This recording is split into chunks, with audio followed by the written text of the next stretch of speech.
Long before the world spoke of America, this vast land already breathed with its own life. Forests stretched endlessly, whispering to the wind in a thousand voices. Great rivers curved like silver veins through untouched wilderness, and snow-capped mountains rose in silence toward the clouds. Here, for countless generations, countless nations have lived. The people of these lands did not see themselves as owners, but as keepers. They hunted with respect, farmed with rhythm, and told stories by the fire about spirits that walked beside them. From the icy north to the golden deserts, hundreds of languages carried songs of belonging. To the east, the Iroquois built longhouses and leagues of unity. In the Great Plains, the Sioux followed the buffalo and the rhythm of the earth. Farther west, the Pueblos shaped cities of clay and sun, while the Navajo wove meaning into every pattern of cloth. Each people had their own time, their own way of life, yet all shared a bond with the living world. And then, across the endless sea, sails began to rise. At first, they were whispers on the horizon, strangers in wooden ships, crossing waters no human had ever dared to cross before. The Norse may have touched the northern shores centuries earlier, leaving traces of rumor and legend. But it was not until the 15th and 16th centuries that the Great Wave came. Explorers, driven by maps unfinished, by gold and by faith. The Spanish were among the first to arrive, their ships anchored on coasts that would one day be called Florida, Texas, and California. They planted crosses, built missions, and searched the sands for silver and souls. To the north, the French sailed down the wide St. Lawrence River, trading furs and building friendships and rivalries with the peoples of the Great Lakes. And to the east, the English began their quiet, cautious settlements. Jamestown in 1607, Plymouth in 1620, names that would echo for centuries, born from hunger, courage, and hope. The journey was not kind to them. In the beginning, the colonies were fragile, clusters of wooden houses clinging to the edge of an unknown world. Famine, disease, and cold took more lives than war ever could, and yet they endured. More ships came, carrying families, farmers, preachers, and dreamers. Each carried something invisible, a vision of a better world, though few could agree on what better meant. To the south, plantations began to rise, vast fields of tobacco and rice worked by enslaved Africans, taken from their own homelands and sold across oceans. Their labor built fortunes, but their suffering built shadows that would never fade. In the north, small towns and wooden churches grew among forests and rivers, shaped by trade and the stubborn faith of Puritans and Quakers. And between them stretched an untamed world, wilderness that seemed eternal, yet changed with every axe and plow. The colonies slowly began to take root. 13 of them lined the coast like stepping stones, each with its own laws, accents, and ambitions. They were loyal to the British crown, but their hearts were beginning to drift. Across the Atlantic, Across the Atlantic, a king ruled from a distance so vast it might as well have been another planet.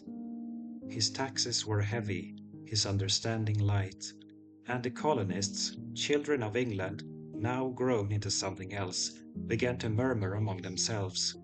By the early 1700s, the New World was no longer new. It was alive with contradiction, faith and greed, freedom and cruelty, courage and conquest. The frontier pushed farther west, and the forests grew smaller.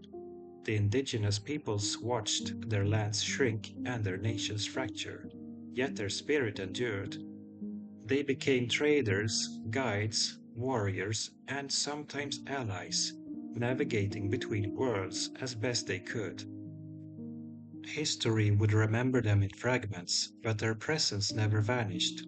It still lingers in the names of rivers, mountains, and towns whispered across the map. By mid-century, the colonies had become something England had not expected: prosperous, restless, and proud. Merchants in Boston and Philadelphia grew rich.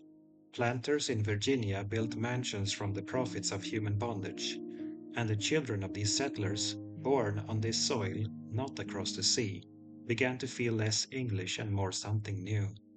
They had never walked the streets of London, never bowed before its palaces. Their loyalty, like their identity, was beginning to shift. But independence was still a dream, faint and fragile. For now the colonies were still tied to the empire, their goods, their laws, and their wars. England fought France in battles that stretched across continents, from Canada to the Caribbean. The colonists fought beside them, died beside them, and then, when the war was done, were told to pay the bill. New taxes arrived like waves against the shore. The Stamp Act, the Tea Act, the Townshend duties. To the king it was business. To the colonies it was betrayal. Protests grew. Pamphlets shouted rebellion.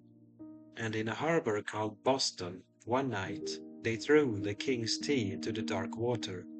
The echo of that splash would reach London, and then the world. No one knew it yet, but history had already begun to turn. The age of discovery was ending. The age of revolution was about to begin. The year was 1763, and peace had returned to the colonies, at least for a moment. Britain had triumphed over France, but victory came with a price. The empire was in debt, and across the sea, ministers began to look toward America to pay it. At first, the changes seemed small: new taxes on paper, paint, sugar, and tea. But for a people who had built their own towns, raised their own militias, and governed their own lives, it felt like a chain being slipped quietly over their wrists. They had fought beside British soldiers, buried their dead under the same flag, and now they were treated as subjects, not partners.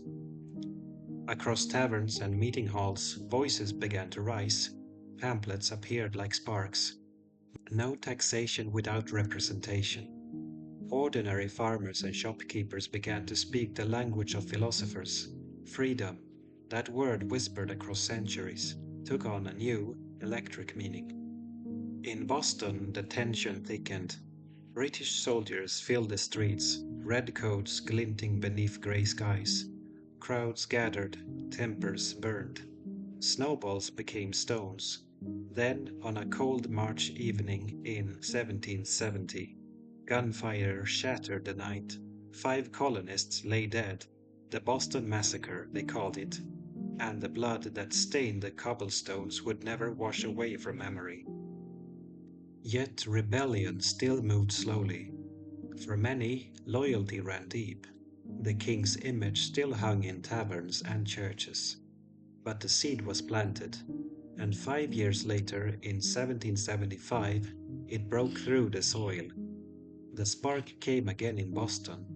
Ships in the harbor, crates of tea, men in disguise. Under moonlight, they boarded the vessels, split open the cargo, and poured the empire's wealth into the sea. The water turned black with protest, and the world took notice. Britain answered with anger. The port was closed, troops poured in, but punishment only united them. 13 distant outposts began to see themselves as one. From Virginia to Massachusetts, delegates rode for Philadelphia to talk, to argue, to dream. The First Continental Congress met in 1774. No one yet dared to speak openly of independence, but the thought hung in the air like the smell of gunpowder before a battle. They wrote letters to the king, petitions to Parliament, and when no reply came, they prepared. Then came April 1775, Lexington, Concord. At dawn, the first shot was fired. a single crack that echoed across the colonies. No one knew who pulled the trigger, but it didn't matter. The world had changed. Farmers with muskets faced trained soldiers, and even though they broke and ran, the message was clear. The fight had begun. George Washington, tall, solemn, and silent, was chosen to command the Continental Army. He rode north through summer fields to take control of men who had never fought in uniform, who carried hunting rifles and faith in equal measure. Against him stood the might of Britain, its fleet, its discipline, its empire. For months the war hovered between disaster and miracle. Cities burned, armies starved, and then in a quiet hall in Philadelphia, words were written that would outlast every musket and cannon. We hold these truths to be self-evident that all men are created equal. It was July the 4th, 1776. They signed their names, John Adams, Benjamin Franklin, Thomas Jefferson, and many more, knowing it could mean death. Each signature was an act of rebellion and faith. Outside, bells rang through the heat of summer. A nation had been declared, not yet born, but declared. Across the colonies, people gathered to read the words aloud. In taverns, in courtyards, by candlelight, they whispered the lines again and again, as if repeating them could make them real. But reality came with a cost. The British struck back with fury. Armies landed in New York, burning towns and scattering rebels. Washington lost battle after battle, retreating across the frozen Delaware. By winter, the revolution seemed over, a dream trampled in the snow. Yet it was in that winter that America learned endurance. At Valley Forge, men wrapped their feet in rags and trained beneath the gray sky. Hunger gnawed at them, but belief kept them standing. When spring returned, they marched again. Not for pay, not for empire, but for the fragile idea of freedom. Across the ocean, the French king watched with interest and envy. Old rivals of Britain, the French saw an opportunity in the colony's courage. In 1778, their ships sailed west to join the fight. With their help, the tide began to turn. By 1781, at Yorktown, the British found themselves surrounded. The French fleet at sea, Washington's army on land. Cannon thundered for days until the redcoats laid down their arms. The war was over. In the autumn light, the American soldiers stood silent as their enemies marched past. There was no cheering, no taunting, only exhaustion and disbelief. After 7 long years, they had done the impossible. But independence is only the beginning of freedom.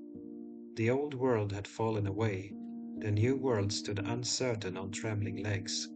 13 colonies had won their right to exist, but had yet to learn how to live together. Their government was weak, their debts heavy, and their unity fragile. Still, hope lingered. As Washington rode home through fields of corn and quiet towns, people lined the roads to see him pass. They called him hero, savior, father of the nation, but he said little. He knew that victory was not the end of the story, it was the start of a harder one.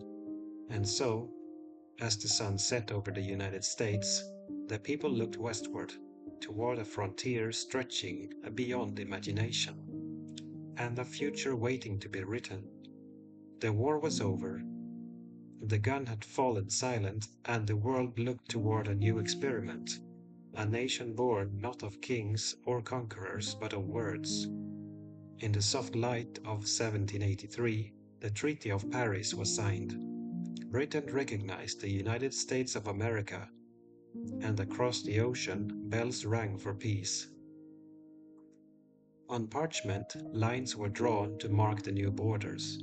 Yet in truth, the country was still an idea, fragile as a candle flame. The men who had fought together now faced a question far greater than war. How does one build a republic from dust and dreams? The first attempt was called the Articles of Confederation, a loose union of states, each guarding its own power. It was government by trust alone, and soon it began to crack. Debts piled up, states argued, armies went unpaid, and the very freedom they had bled for seemed to crumble from within. In Philadelphia, the founders met again. The summer of 1787 was sweltering, the air thick with flies and debate.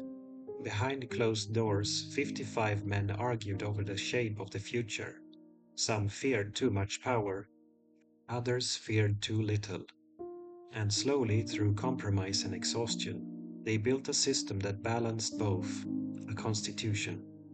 It began with words that echoed like prayer: "We, the people of the United States." They created three branches: legislative, executive, judicial, each watching the other, like stars bound in orbit. It was a document born of fear and faith, designed to last beyond them all. When it was finally signed, Benjamin Franklin, old and frail, was asked what kind of government they had given the people. He smiled faintly and said, "A republic, if you can keep it." George Washington became the first president, though he had never wanted the crown of power. He took the oath on a spring morning in 1789, his hands trembling slightly on the Bible. The city was still small, muddy streets, wooden houses, but the moment was vast. Every gesture, every word was being written into history. He set precedents with quiet restraint. He refused to be called Your Excellency. He stepped down after 2 terms, proving that the presidency was service, not possession. When he retired to Mount Vernon, he left behind something greater than victory: an example of dignity in power and humility in leadership. The new republic faced storms from the beginning. In Europe, old empires clashed again. Britain and France at war, and America, young and untested, stood caught between them. Ships were seized, sailors taken, trade threatened. Within its borders, political factions grew, the Federalists and Republicans, each accusing the other of betraying the revolution's spirit. Yet the nation endured. It expanded westward, beyond the Appalachian Mountains, into lands of forests and plains known only to the peoples who had lived there for millennia. The Lewis and Clark expedition followed rivers that seemed to flow forever, mapping the bones of a continent. Pioneers followed behind them, carrying wagons, faith, and hunger for land. But every mile west brought conflict. The frontier was not empty, it was alive. Nations like the Cherokee, Creek, and Shawnee resisted as their worlds vanished before their eyes. Treaties were signed and broken, promises made and forgotten. The dream of expansion was built on a deep sorrow the new nation chose not to see. As the century turned, America began to change. Factories rose along rivers, cities grew louder, faster, brighter. The age of steam and iron had arrived. The country's heart beat with invention. Cotton gins, printing presses, railroads, tools that would reshape everything. But even as the nation grew stronger, a shadow lengthened across it: slavery. In the South, the cotton fields stretched like oceans, worked by millions of enslaved men, women, and children. Their songs carried through the night, filled with pain and hope, the secret language of survival. In the North, abolitionists began to speak louder, writing, preaching, pleading for justice. Two worlds existed within one flag, and each year the tension grew. In 1803, President Thomas Jefferson bought the Louisiana Territory from France, a deal so vast it doubled the size of the nation overnight. He called it a noble bargain. Others called it destiny. But for people who already lived on that land, it was displacement without end. As the young republic stretched across rivers and mountains, It began to define itself not just by geography, but by belief. Freedom, opportunity, progress, words repeated like scripture, even when their meaning was unevenly applied. The War of 1812 tested that belief again. British troops burned Washington, the capital itself left in smoke and ash. And yet, out of that fire came resilience, a nation anthem born beside a tattered flag still standing in the dawn. When peace returned, a new pride took root. Americans began to call their country not just a place, but a promise. By the 1820s, writers, artists, and statesmen spoke of a destiny, manifest, divine, unstoppable, that the nation was meant to reach from ocean to ocean. But destiny, as history always reminds us, demands a price. Westward expansion brought progress for some, ruin for others. The Trail of Tears carried thousands of native families from their homelands, walking through snow and death toward lands they did not know.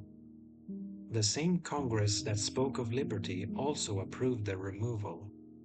And in every generation, the contradiction grew louder. How could a nation built on freedom survive while so many remained unfree? The answer was coming, though few yet knew it. In the fields, in the factories, in the halls of Congress, a storm was gathering. The lines were being drawn, not on maps but in hearts, and soon the dream of unity would be tested in fire once more. By the middle of the 19th century, the United States was no longer an experiment. It was a force, restless, expanding, hungry.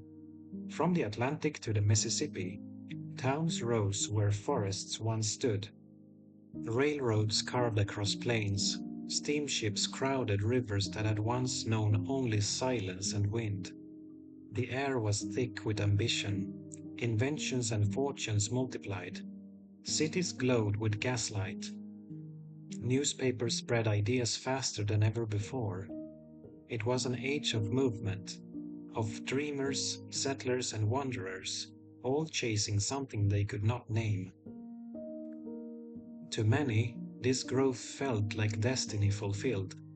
But beneath the celebration, old fractures deepened. The South lived by the rhythm of the plantation, by cotton, by labor, by chains. Its wealth rested on the backs of millions who had no freedom. In the North, factories and mills spun a new kind of prosperity, one that required machines instead of slaves. Each side believed its way was progress, and neither could imagine the other's survival. The 1820s and 1830s brought compromise after compromise, each one a patch on a widening tear. The Missouri applied for statehood as a slave state. Congress hesitated. The Missouri Compromise drew an invisible line across the map. Above it, no slavery. Below it, the old order remained. But lines on paper could not contain conviction. Every new territory stirred the same question. Would it be slave or free? Each answer pleased one half of the nation and enraged the other. While politicians argued, people began to act. In the South, slaveholders tightened their grip, fearing rebellion. In the North, abolitionists raised their voices, their pens, their prayers. Names like Frederick Douglass and Harriet Tubman became whispers of courage and defiance. Through hidden paths known as the Underground Railroad, the enslaved fled north beneath the stars, guided by faith, risk, and the promise of freedom. Each escape was a victory, and each victory a wound to those who profited from bondage. The debate over slavery was no longer political. It was moral, spiritual, unstoppable. As the frontier pushed west, new storms gathered. Settlers crossed the Mississippi and kept going. Through Kansas, Nebraska, Texas, and beyond.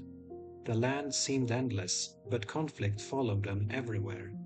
Mexico, newly independent, watched nervously as the United States crept closer. Then came Texas. Settled by Americans, it rebelled against Mexico and declared itself free. Soon after, it sought to join the Union, and the question returned, slave or free? The war that followed, the Mexican-American War, added vast new lands to the American map. California, New Mexico, Arizona, Utah, Nevada. It was a triumph for expansion, but a tragedy for peace. Each new territory reopened the wound. And in the gold-rich hills of California, the discovery of fortune only deepened the hunger for more. The nation was young and growing, but like a tree that expands too fast, its roots were straining against the earth. In 1850, a new compromise tried once again to save the Union. California entered as free, but the Fugitive Slave Act forced all states, even the free ones, to return escaped slaves to their masters. The law reached into every town and every conscience. Now, the North could no longer ignore the South's chains. The nation's moral fault line ran through its very soul. That same decade, the debate turned violent. In Kansas, pro-slavery and anti-slavery settlers fought in the streets, a preview of the war to come. Bleeding Kansas, they called it. Houses burned, men died, and in the Senate itself, a congressman was beaten nearly to death for speaking against slavery. The age of reason was ending. Emotion had taken its place. Through it all, one figure began to rise. A tall, sullen lawyer from Illinois with a face carved by thought and sorrow. Abraham Lincoln spoke softly but carried words like thunder. He did not begin as an abolitionist, but as a believer in unity. Yet, as he read the words of the Constitution, as he saw the suffering of the enslaved, he began to realize what the founders had left unfinished. In his debates with Stephen Douglas, Lincoln spoke of a nation divided. A house divided against itself cannot stand.